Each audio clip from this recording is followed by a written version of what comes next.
परिचय। मुझे बहुत प्यास लग रही है। क्या तुम्हारी पानी की बोतल में पानी है? हाँ, ये लो। आह, अब मैं अच्छा महसूस कर रहा हूँ। आज आसपास हवा ही नहीं है। तुम सही कह रहे हो। आज बहुत उमस है। आज सुबह के समाचार में बताया गया कि आज मौसम उमस भरा रहेगा और बारिश भी हो सकती है। बच्चों, इस पाठ में हम वायु, जल और मौसम के बारे में जानेंगे। आओ सीखें। वायु और जल का महत्व बताना, वायुमंडल का संगठन समझना, जल चक्र का वर्णन करना, मौसम और जिन कारणों पर यह निर्भर करता है उसे बताना, मौसम और जलवायु में भेद करना। वायु का परिचय। वायु जीवों और पादपों समेत पृथ्वी के सभी प्राणियों के लिए बहुत महत्वपूर्ण है। पादपों को प्रकाश संश्लेषण करने और वायु में ऑक्सीजन छोड़ने के लिए वायु से कार्बन डाइऑक्साइड की आवश्यकता होती है। मनुष्यों और पशुओं को जीवित रहने हेतु सांस के रूप में वायु से ऑक्सीजन लेने की आवश्यकता होती है। क्या तुम जानते हो कि पृथ्वी के चारों तरफ का वायुमंडल वायु से भरा हुआ है? लेकिन वायुमंडल क्या होता है? जानने के लिए हमारे साथ आएं। वायुमंडल का संगठन। वायुमंडल विभिन्न गैसों, मुख्यतः नाइट्रोजन और ऑक्सीजन के मिश्रण से बना है, जो पृथ्वी को चारों तरफ से कंबल की तरह लपेटे हुए है। वायुमंडल के बिना हम यहां जीवित नहीं रह सकते। यह सूर्य से आने वाली खतरनाक किरणों से हमें बचाता है और पृथ्वी को पादपों और पशुओं के लिए आदर्श निवास स्थान बनाता है। जल की जरूरत। हम जानते हैं कि वायु हमारे जीवन के लिए अत्यधिक आवश्यक है, लेकिन क्या आपने कभी सोचा है कि जल इतना महत्वपूर्ण क्यों है? हाँ, हमें पीने, नहाने, खाना बनाने, कपड़े धोने, पौधों में पानी देने और अन्य दूसरे कई कामों के लिए जल की जरूरत पड़ती है। यह सच है कि जल के बिना पौधे मर जाएंगे और मनुष्य और पशु प्यासे रहेंगे। इसलिए बच्चों, जल की एक एक बूंद बचाओ और इसे बर्बाद नहीं होने दो। पृथ्वी पर जल। जल पृथ्वी पर सबसे प्रचुर मात्रा में पाया जाने वाला पदार्थ है। वास्तव में हमारी पृथ्वी का 70% हिस्सा पानी से ढका हुआ है। क्या तुम जानते हो कि पृथ्वी को नीला ग्रह भी कहते हैं? क्योंकि अंतरिक्ष से देखने पर पृथ्वी अपार जल राशि के कारण नीली दिखाई देती है। जल की अवस्थाएं। जल 3 अवस्थाओं में पाया जाता है: ठोस, द्रव्य और गैस। बर्फ, हिमकण और पाला जल की ठोस अवस्था के उदाहरण हैं। आपने नदी, झील, तालाब और समुद्र, बरसात और नल से आने वाले द्रव्य जल को जरूर देखा होगा। जलवाष्प वायु में मौजूद एक गैस है। आप गैस को देख नहीं सकते क्योंकि यह अदृश्य होती है। हमारे शरीर में जल। आपको यह जानकर आश्चर्य होगा कि मनुष्य के शरीर के 2/3 हिस्से में पानी होता है। शरीर का तापमान बनाए रखने में इसकी महत्वपूर्ण भूमिका होती है। यह पोषक तत्वों को पूरे शरीर में पहुंचाता है, पाचन को सुधारता है और शरीर से अपशिष्ट पदार्थों को बाहर निकालता है। जल चक्र। क्या आप ये सोचकर हैरान हैं कि बरसात में सारा पानी कहां से आता है? वायुमंडल में सदैव एक निश्चित मात्रा में जलवाष्प रहती है। यह पृथ्वी की सतह जैसे समुद्र, नदी और झील से आती है। सूर्य की ऊष्मा पृथ्वी के धरातल पर मौजूद इन जल स्रोतों के पानी को गर्म कर देती है, जिससे यह द्रव्य अवस्था से गैस अवस्था में परिवर्तित हो जाता है।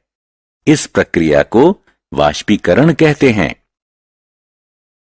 वायुमंडल में ऊपर जाकर जल वाष्प शीतल हो जाता है और बादल बना लेता है। इसे संघनन कहते हैं। जब जल कण एकत्रित होने लगते हैं तो वो बड़ी बूंद बना लेते हैं और तापमान के अनुसार बरसात, बर्फ या ओले के रूप में नीचे गिरते हैं। इसे वर्षण कहते हैं।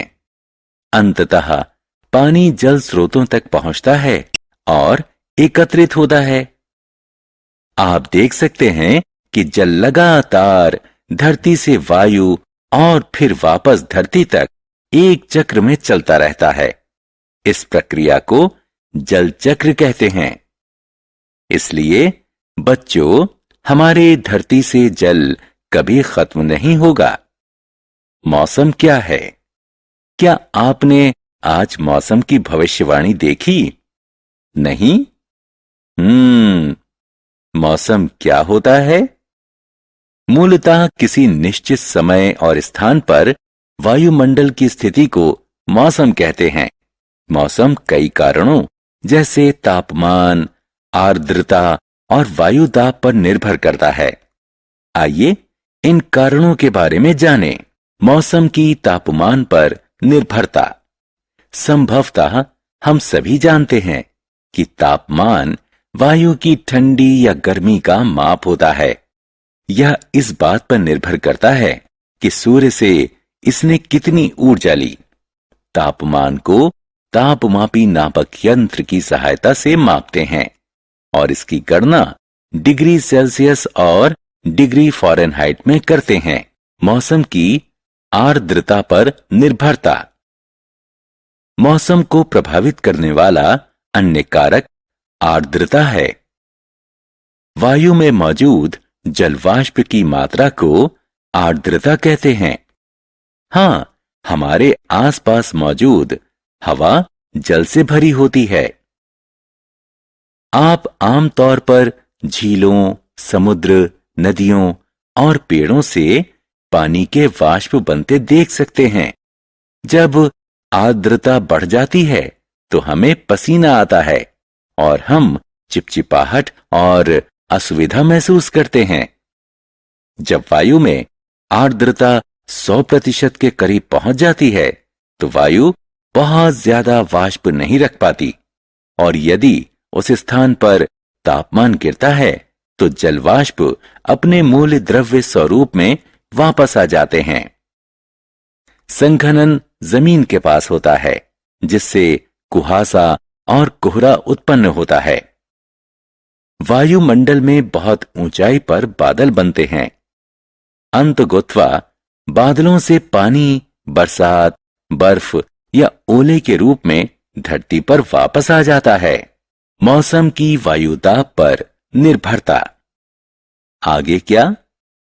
हां, वायुदाब। आपने अनुभव ना किया हो शायद, लेकिन हमारे आसपास की वायु में भार होता है। हम वायुदाब को दाबमापी नापक यंत्र यानी बैरोमीटर से मापते हैं। उच्च दबाव के क्षेत्र में वायु धीरे धीरे पृथ्वी के धरातल के पास आ जाती है।